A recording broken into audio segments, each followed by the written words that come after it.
Kita mungkin pernah mendengar perempuan-perempuan hebat yang berada di garis depan daerah konflik atau perang. Sebut saja Georgette Louise Meyer alias Dickie Chapel, Catherine Leroy, Isabel Elson, ada juga Caroline Cole, Susan May Selas, Lee Miller, Herda Taro, dan Anya Niedringhaus. Dan malam hari ini kita kedatangan salah satu fotografer jurnalis perempuan, bisa dibilangkan jurnalis perempuan pertama di Indonesia, bertubuh mungil dengan senyum ramahnya, Mbak Eni Nuraini. Meski lulusan ABA Jakarta, perempuan kelahiran Wonosobo 60 tahun silam ini menginspirasi saya loh. Waktu itu saya masih jadi mahasiswa di IKJ, bertemu di lapangan, saya lihat ada perempuan yang naik ke punggung laki-laki untuk motret dengan kamera besarnya. Dari situ saya jatuh hati sama Mbak Eni. Saya pikir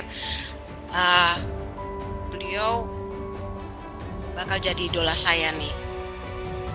Terima kasih ya Mbak Eni sudah berkenan mau berbagi bersama kami di acara diskusi IFA.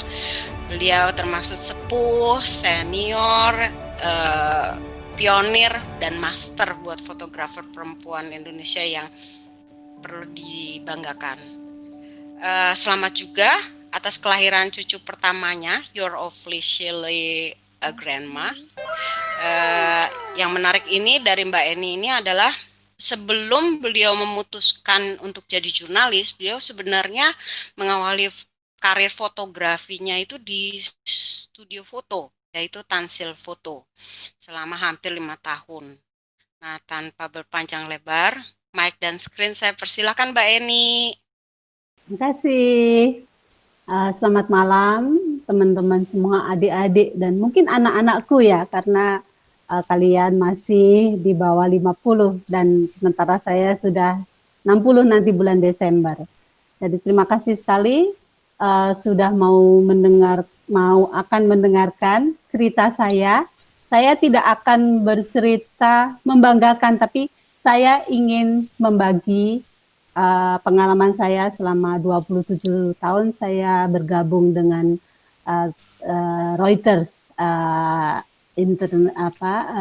Wire ya. Kalau di asing dibilang Wire, International News Agency. Cita-cita awal saya tuh sebetulnya saya tidak terpikir untuk menjadi seorang jurnalis, apalagi foto, karena saya hidup di desa dan SMA juga tidak ada fasilitas untuk memegang kamera, nggak punya kamera.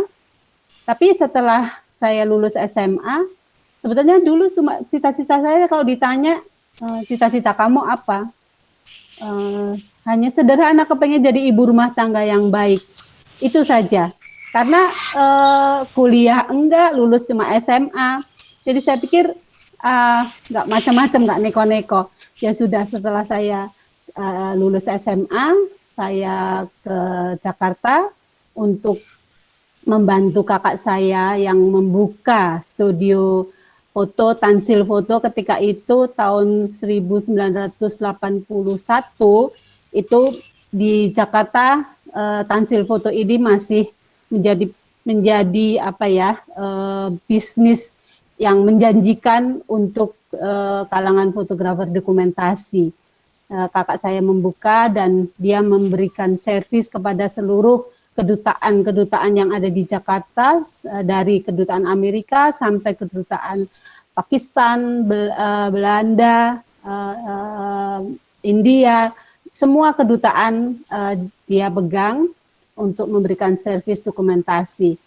Selama 5 tahun saya bekerja sama kakak saya, sambil saya kalau sore ambil kuliah hanya sampai D3 untuk ambil bahasa Inggris, karena saya pikir saya sering komunikasi dengan kedutaan-kedutaan, saya harus bisa bahasa Inggris. Selama 5 tahun saya bekerja membantu kakak saya, terus saya lulus. Saya lulus itu saya masuk di ABA dari tahun 83, lulus 86 karena cuma D3. 1 minggu saya lulus dari ABA, hati saya langsung, saya kepingin cari pengalaman lain. Nah, kebetulan waktu itu saya dengar bahwa Reuters itu membutuhkan fotografer, dan saya juga nggak tahu Reuters itu apa. Cuma saya tanya-tanya sama kakak ipar saya, apa Reuters? Reuters adalah British News Agency, bagus karena kalau dulu kan kakak saya juga suka memberikan servis kepada kedutaan dan kedutaan, dan kalau ada breaking news di Indonesia pun kakak ipar saya yang kasih servis juga untuk pengiriman foto dan video. Begitu saya tanya Reuters itu apa, dia bilang Reuters itu British News Agency. Saya baru tahu bahwa ini adalah tempat saya untuk saya melanjutkan karir saya sebagai fotografer, karena dokumentasi saya sudah cukup. Saya juga membantu kakak saya dari memotret bayi sampai motret kedutaan, motret pengantin, motret oil company, di rig juga sudah saya alami, jadi sudah nggak ada yang saya pelajarin lagi.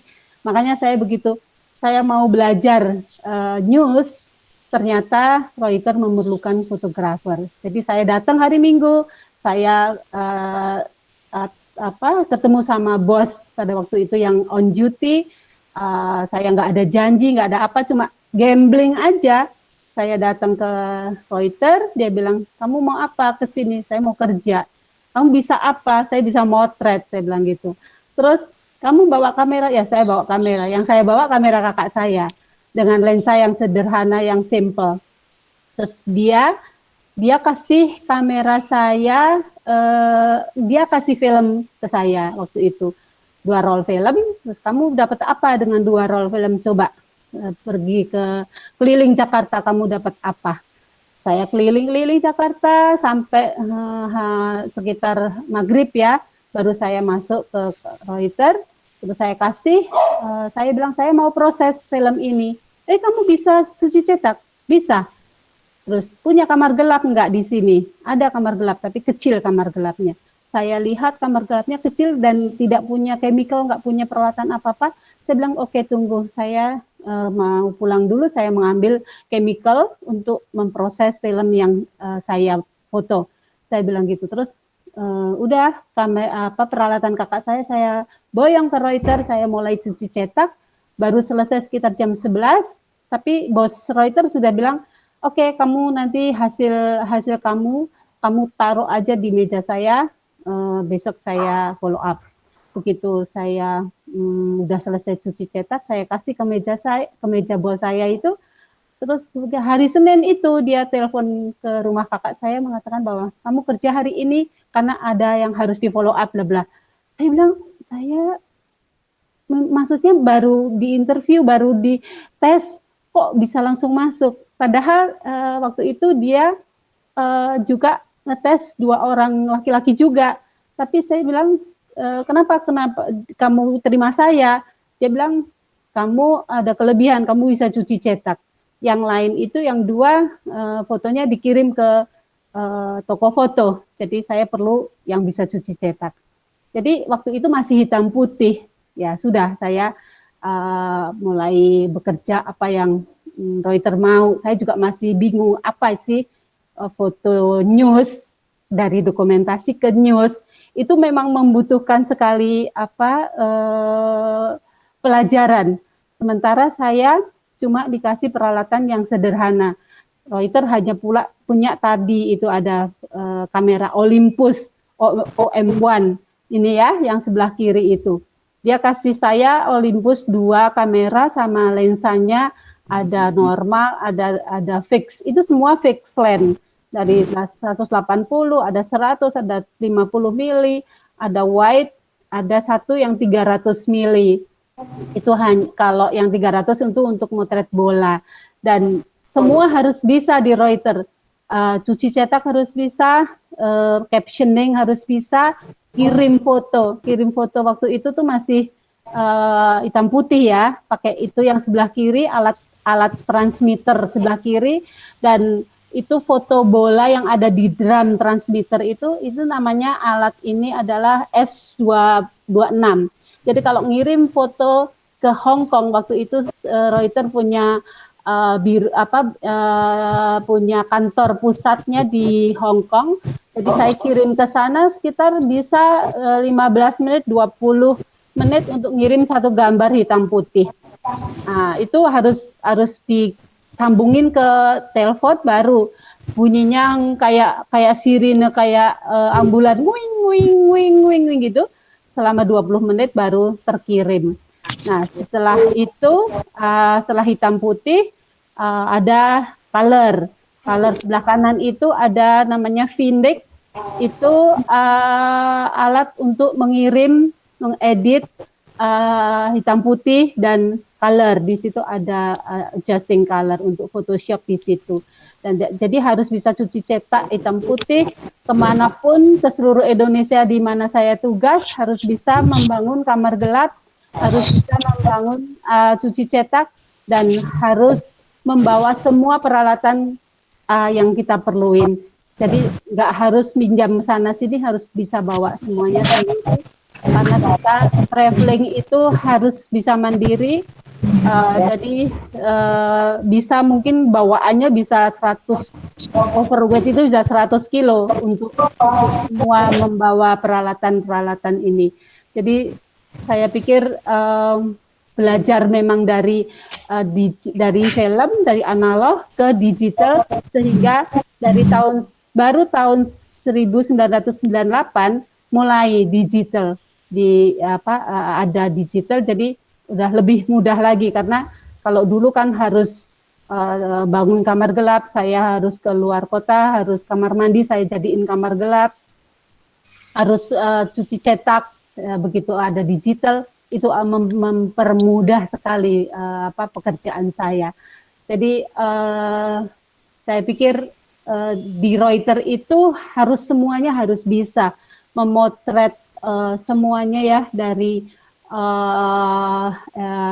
genius, politik, ekonomi, sport. Sport itu ada bola, ada tenis, ada badminton, ada golf, ada Grand Prix, tinju, atletik, semuanya harus bisa. Tidak perempuan di Reuters tidak harus manja hanya motret fashion atau motret di istana, semua harus bisa. Kalau ada kejadian gempa bumi, tanah longsor, kapal tenggelam, kebakaran di laut, itu semuanya harus bisa handle. Tidak bisa memilih, saya maunya hanya di DPR aja, saya maunya hanya di istana saja. Semua harus bisa dihandle, dan kita sense of news-nya itu harus bisa menyesuaikan bahwa apa isu yang ada di Indonesia, apa isu di Asia, apa isu di dunia. Jadi kita bisa memproduce foto-foto yang connect dengan story, seperti kayak foto yang sebelah kiri itu tahun 87 itu masih motret pakai Olympus tadi, itu masih pakai kokang gitu.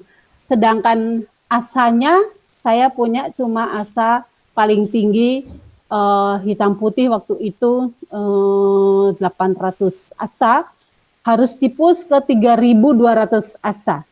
Karena GBK waktu itu kan nggak terlalu terang ya. Jadi dipus, gimana cara ngepusnya, gimana cara ngeditnya, gimana cara memilih dari sekian roll, itu satu yang terbaik. Jadi waktu itu Julian Sihombing Kompas itu sudah pakai F2 ya, pakai Nikon F2 yang sudah pakai motor drive. Saya masih kokang. Tapi ya itu, ya harus jeli, dan saya dulu tidak punya pengalaman motret bola. Pokoknya bos saya bilang, pokoknya ada orangnya, ada bolanya. Nggak boleh cuma orang doang atau bola saja. Harus ada orangnya, harus ada bolanya. Motret Pak Harto juga harus istilahnya international demand. Nggak hanya motret cepret, ataupun harus bisa memilih lensa apa yang bisa dipakai untuk motret Pak Harto di ruangan yang kecil, atau ruangan yang lebar. Jadi kita harus menentukan kamera apa. Makanya saya selalu bilang sama protokol dulu, ruangannya kayak apa untuk Pak Harto menerima tamu. Jadi saya bisa menentukan kamera lensa apa yang saya butuhkan. Karena memang harus 2 kamera, 1 kamera wide, 1 kamera tele. Jadi memudahkan sekali bagi saya setelah ada digital.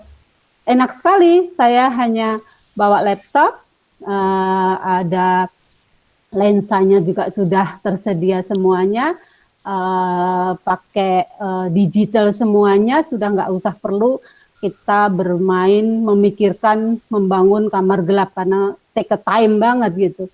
Jadi saya pikir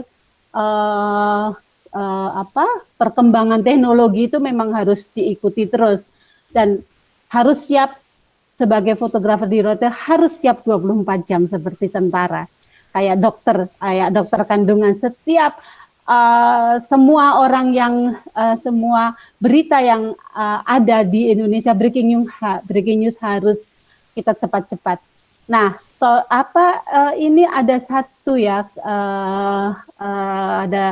ada histori dengan foto ini. Saya teringat sekali foto Bu Mega ini, waktu itu dia di announce sebagai wakil presidennya Gus Dur. Nah, saya itu waktu itu posisinya di DPR, itu lagi di atas balkon. Saya motret dari atas. Tapi hari itu story-nya mengenai Bu Mega, sedangkan saya dari balkon belum dapat foto yang bagus untuk Bu Mega. Saya turun, saya nakal sekali waktu itu. Saya turun karena saya lihat di belakang sana ada perempuan, itu kompetitor saya, kompetitor Reuters. Aduh, aku akan kalah kalau aku nggak bisa dapetin foto yang bagus Bu Mega. Saya turun ke tempat acara yang di bawah. Mereka itu anggota DPR lagi standing applause, dan Bu Megawati sudah mulai mau keluar. Tahu nggak? Saya naik di belakang kursinya bapak-bapak yang lagi berdiri dengan tepuk tangan. Saya naik ke mejanya, saya berjalan di meja dan di meja. Begitu kaki saya ditangkap salah satu anggota DPR, kaki saya sudah ditangkap, saya teriakin Bu Mega. Saya teriak kenceng sekali, pokoknya Bu Mega gitu. Akhirnya dia nengok ke saya hanya dapat 2 shoot. Dia lagi nunduk dan dia lihat kamera. Aduh, saya bersyukur sekali saya selamat. Karena di belakang saya itu, saya tahu itu ada adik, itu ada kompetitor saya. Kalau saya nggak dapat foto ini, saya bisa digorok sama Asia Des ya.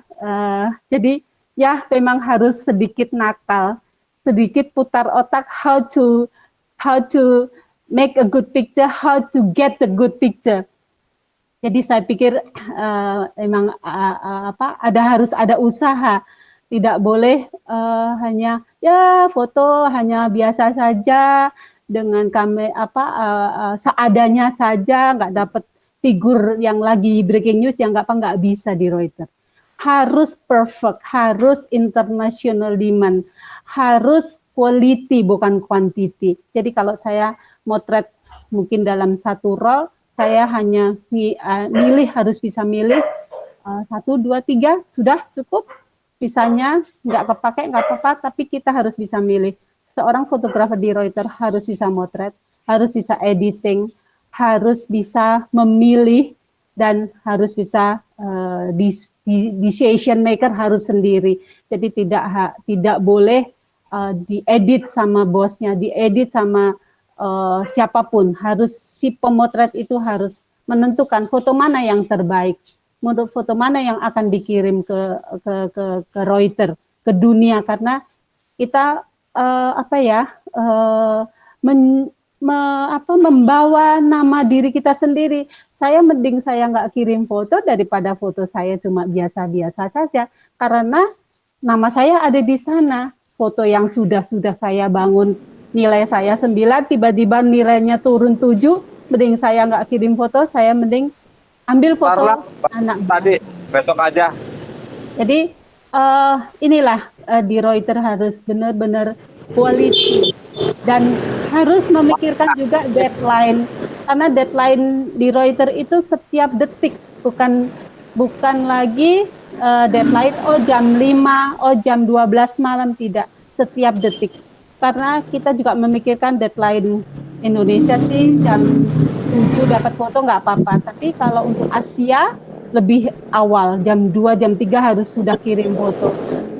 Deadline untuk Amerika lebih panjang lagi, Eropa juga lebih panjang. Jadi kita mikirnya tuh setiap saat, setiap secepat mungkin, karena kita juga berkompetisi dengan para kompetitor saya. Kalau saya terlambat 5 menit, 10 menit duluan dari mereka, foto mereka sudah naik di wire di internasional, foto saya nggak ada, Asia Desk mengatakan, where is the picture Annie? The competitor sudah ada fotonya, kamu mana? Jadi saya tidak pernah akan mau keduluan dari kompetitor, ya. Alhamdulillah, puji Tuhan, saya selama kerja di Reuters dibilang hati-hati berhadapan dengan Ibu Eni, karena memang saya selalu strateginya harus benar-benar mau memotret harus punya strategi. Itu yang paling penting di Reuters. Jadi nggak bisa main-main, karena di Reuters itu harus dituntut kecepatan, kualitas, dan tepat waktu, dan tahu isunya international issue, dan benar-benar quality bukan quantity. Dan ini foto saya ambil waktu pasukan PBB mau dikirim ke Lebanon. Saya ambil dari bawah, sampai tentaranya bilang, tak injak loh Bu, injak aja Pak, saya gitu, injak aja Pak. Karena kita motret nggak bisa cuma standar apa yang di depan kita ya, straight gitu, nggak bisa. Kita harus coba dari bawah, dari atas, dari samping, dari kiri. Kalau sekarang enak ya, pokoknya ada drone. Kalau dulu nggak ada drone, saya kemana-mana harus bawa tangga, harus naik pohon, harus naik tembok. Kalau sekarang enak sekali ada drone. Jadi di Reuters memang harus benar-benar menyajikan foto yang berkualitas. Ini waktu Pak Harto pulang dari Egypt, di kota sudah mulai bakar-bakaran, saya harus ke sana, dan waktu itu nggak ada transportasi, tiba-tiba saya kenal sama salah satu pengemudi motor yang itu mungkin dibilang bukan ojek sih sebetulnya saya, tapi saya bilang, Pak boleh nggak antar saya ke kota? Bu, di kota lagi kerusuhan. Iya, justru itu saya mau datang motret. Ibu nggak takut? Enggak, ayo Pak Idris namanya. Akhirnya dia jadi supir ojek saya karena peristiwa di kota ini. Jadi kita memang harus piawi ya, bagaimana motret di kerusuhan juga ada strateginya, nggak boleh konyol, nggak boleh sendiri, harus berkelompok, karena takut kalau kita kena apa-apa ada yang melihat. Di foto mahasiswa Timur Timur waktu itu sebelum referendum udah mulai mereka panas, protes-protes, ya semua yang saya liput itu kan dari Sabang sampai Merauke, dari urusan ekonomi sampai pertemuan leader meeting, international leader meeting. Jadi nggak bisa memilih, kita harus apapun yang jadi breaking news di Indonesia, kita harus dapat menyajikan foto yang bagus. Ini juga sebelum Pak Harto turun, sampai itu mahasiswa di sini, saya suka foto ini karena polisi dibentak-bentak mahasiswa, diejek-ejek, tapi polisinya lihat tunduk, nggak berani melihat natap mahasiswa. Kalau dia berani saja mungkin menatap dan mukul, tapi di sini sama-sama umurnya sama-sama, tapi polisi mending saya diem. Kalau saya melihat muka kamu mungkin pengen dipukul gitu kali ya. Jadi menyajikan foto itu, apa yang kita framing dari lensa, kita harus juga tahu lensa apa yang bisa membuat efek foto itu bagus, nggak cuma sekedar lensa, kita menentukan ada lensa wide. Jadi kita harus punya feel lensa apa yang kita bisa pakai. Kalau seperti ini nggak bisa kita pakai tele, kita harus pakai wide angle karena kita harus mundur si polisi semakin dekat dengan kita semakin mundur. Jadi kalau foto kayak gini memang harus pakai wide angle. Dan foto ini posisi saya waktu itu masih ada di Kebayoran Lama. Saya dengar bahwa di Senen sudah ricuh, sudah bakar-bakar. Jadi saya dibonceng sama teman saya, dia nerjang yang dua arah, yang harusnya mobil ke sini dia terjang naik motor. Saya sampai Mbak ini merem ya, saya mau ngebut. Masa dari Kebayoran Lama ke ke Senen itu cuma 10 menit, nggak ada. Kenceng banget. Jadi aduh, saya bilang, gila Ali, kamu ngoncengin saya begini. Mbak ini merem aja. Ya sudah, saya merem. Akhirnya ya dapat belum bubar. Nah, ini foto kampanye waktu SBY mau mencalonkan presiden yang pertama ya, yang sebelum 2 periode. Ya, kita harus juga mungkin sedikit kasih shaky, low speed supaya benderanya juga agak hidup, agak berkibar gitu ya. Jadi sebagai fotografer harus cepat mengadjust teknik dari kamera itu, kita harus menguasai semua teknik dari kamera. Jadi cepat. Seadanya saya dulu motret nggak suka ya semuanya serba otomatis. Otomatis itu hanya fokusnya, tapi adjust dari diafragma, dari speednya kita adjust sendiri. Jadi kalau di istana dari mengadjust itu speed dan diafragma, kita udah sambil jalan, sambil lari, sambil adjust. Jadi harus cepat. Nah, ini saya motret waktu itu Ibu Mega kampanye yang dia menang. Jadi saya berpikir bahwa besok pasti bludak. Saya harus ambil satu kamar di Plaza Indonesia, Plaza Indonesia nih, Hotel Indonesia, bukan. Sebelahnya apa ya? Yang sebelum Grand Indonesia. Ini Grand Indonesia ya Mbak ya, Grand kayaknya Indonesia ya. Ya, di situ saya pikir saya ambil kamar di situ yang menghadap ke HI. Jadi supaya saya juga udah punya imajinasi bahwa saya kepingin dapat foto ini.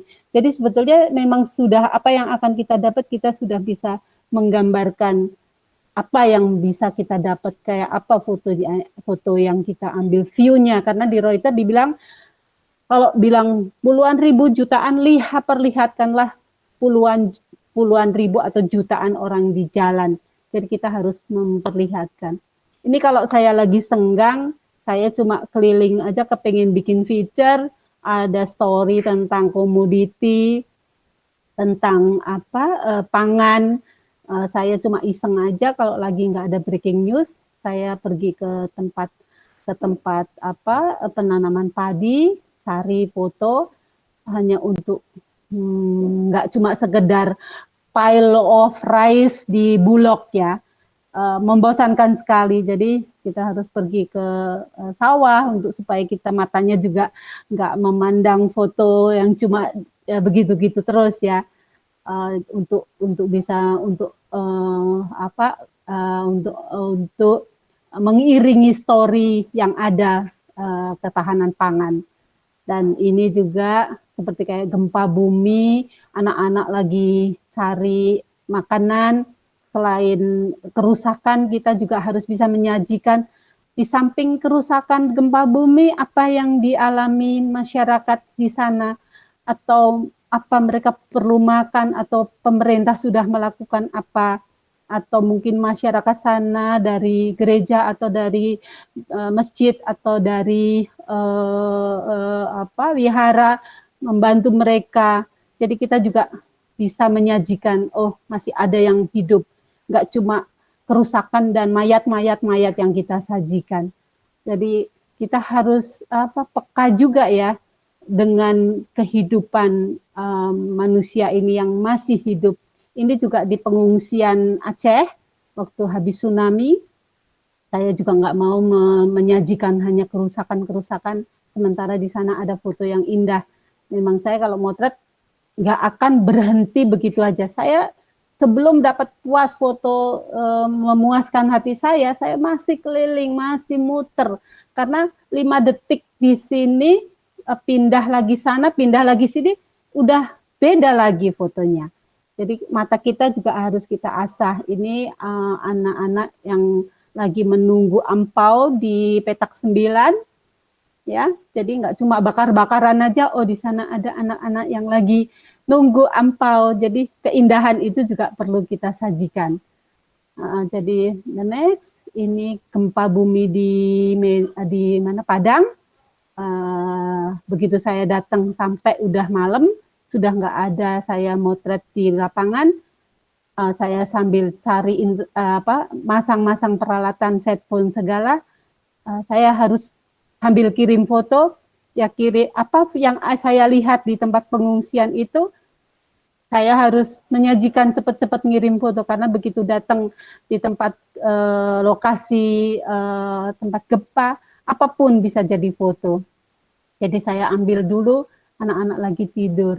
Nah, ini saya dapat dari helikopter yang tadi saya itu helikopternya International Red Cross. Saya bargaining sama Red Cross karena Red Cross juga perlu foto bagus. Saya perlu transportasi dari mereka. Jadi saya bilang oke, saya mau kasih foto kamu, foto-foto untuk Red Cross, tapi saya boleh ikut helikopter kamu. Jadi kita juga harus punya relasi yang bagus dengan tentara atau polisi, dengan Red Cross atau siapapun yang punya fasilitas. Jadi saya nggak akan pelit, saya akan ngasih foto ke kamu, tapi asal kamu juga provide untuk transportasi saya ke lokasi yang tidak bisa dicapai dengan kendaraan darat. Jadi ini di Padang kita harus benar-benar bisa punya relasi yang bagus dengan instansi-instansi terkait yang bisa membantu kita sampai ke lokasi. Ini di Padang juga, jadi kita harus menyajikan bagaimana kerusakan itu, separah apa kerusakan itu. Ini waktu Aceh, di Lepung, ini desa Lepung, di mana satu desa tidak ada satupun bangunan yang masih stay. Jadi sudah habis semua. Dan saya sangat salut sama Mas ini ya. Dia bilang, saya bilang kok nggak pakai masker. Saya sudah bertumpuk-tumpuk maskernya aja bau ya. Ibu sedot aja itu baunya sampai tercium semuanya. Nanti nggak bau. Jadi dia begitu dengan tulusnya digendong, seperti dia gendong pacarnya. Aduh, saya salut banget sama mas-mas itu. Dia relawan aja. Nah, di Aceh ini juga itu motret juga bisa dengan framing tembok atau apa. Jadi di samping di sana ada kerusakan, tapi kita juga menyajikan foto yang indah, tidak foto ngeri gitu ya. Kalau tadi kan sudah kerusakan, foto mayat. Jadi memang di sana masih ada kerusakan, tapi saya mencoba ada framing yang indah. Jadi di samping untuk mengobati hati saya yang melihat kerusakan, sedih loh sebagai fotografer yang difoto kerusakan perang, tanah longsor, gempa bumi, itu sedih sekali. Jadi untuk mengobati hati di sana kita juga harus bisa memframing foto yang indah. Coba begini, yang difoto begini saja terus, itu pulang-pulang bisa stres juga. Untuk ngobatin stres ya kita harus pandai-pandai mengobati hati kita, karena apapun yang kita lakukan di sana membuat hati ini, walaupun kita tough, tapi hati tidak bisa dibohongin bahwa kesedihan itu numpuk akhirnya bisa stres. Ini frame yang kanan waktu 100 hari Aceh, memperingati 100 hari Aceh. Saya suka sekali motret aktivitas Muslim karena benar-benar bagus ya, image-nya kuat. Kalau yang sebelah kiri itu saya lagi berteduh di Masjid Lampuuk ya. Udah mau asar itu, masih hujan rintik, saya masih menunggu karena hujan. Tiba-tiba ada seorang ibu yang mau ambil air wudhu. Saya begitu cepat sekali, saya harus cepat-cepat ganti lensa karena lensa yang ada di kamera saya waktu itu wide. Aduh, kalau wide nggak bisa ketangkep ini. Saya cepat berapa second saya ganti pakai 70-200, dapat yang sebelah kiri. Ada keruntuhan di atas, ada ibu yang pakai jilbabnya kena angin. Ini saya foto ini sangat saya suka karena di situ apa ya, ada rasa di situ bahwa di samping dia itu masih mengalami trauma, masih kerusakan, ada hajat yang ingin berdoa gitu ya. Jadi foto itu memang harus disajikan, harus bicara. Itu sih yang saya bisa kasih kepada teman-teman semua, adik-adik. Semoga bisa bermanfaat.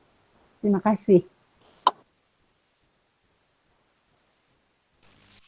Oke, terima kasih sekali Mbak Eni buat